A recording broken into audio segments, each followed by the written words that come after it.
Culture. It is an invisible, powerful social force. It is something that we all experience but have difficulty defining.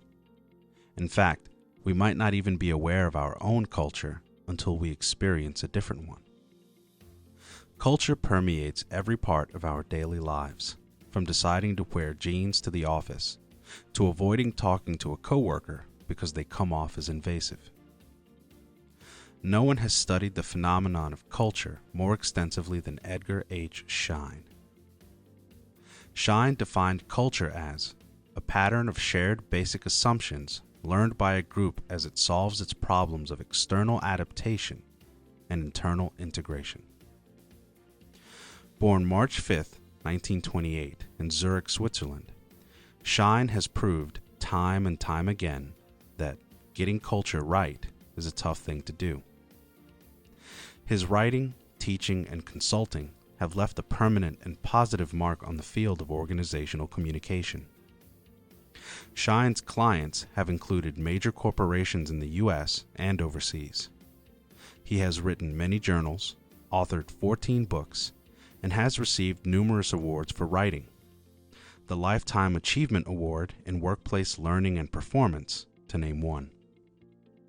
His book, Organizational Culture and Leadership, is a culmination of his life's work, a holy grail of sorts for understanding organizational life in the 21st century. Currently, Schein serves as Professor Emeritus at the MIT Sloan School of Management.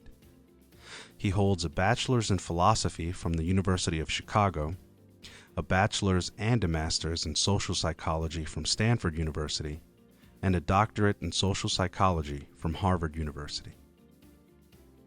Schein has been involved with several boards and was chief of the social psychology section of the Walter Reed Army Institute of Research, while he served as a U.S. Army captain from 1952 to 1956. He is best known for his work in career dynamics and corporate and organizational culture. But why does culture matter? Well, Schein's research has shown that the phenomenon can influence organizational performance. Ultimately, culture can be the deciding factor in whether a business rises or falls. Schein developed the organizational culture model in the 80s. He identified 3 levels of organizational culture: artifacts and behaviors, espoused values, and assumptions.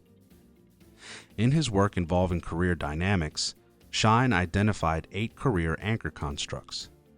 Together, these constructs represent one's career DNA, a unique combination of perceived areas of competence, motives, and values.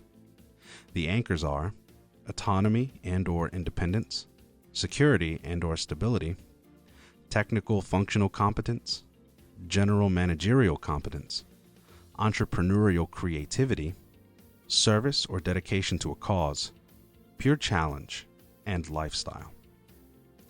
Schein's article, Culture, the Missing Concept in Organizational Studies, is a must-read.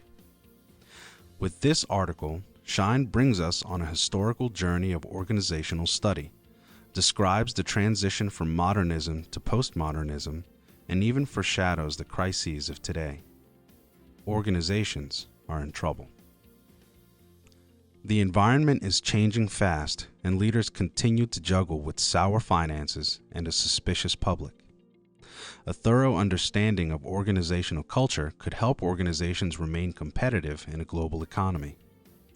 See, we have turned our backs to the importance of organizational culture for too long. We have limited our exposure to what is artificial.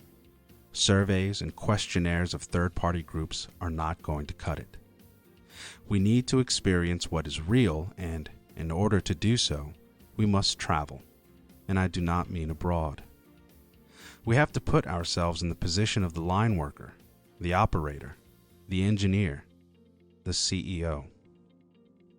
Schein said, "We will not learn about the power of culture unless we cross real cultural boundaries.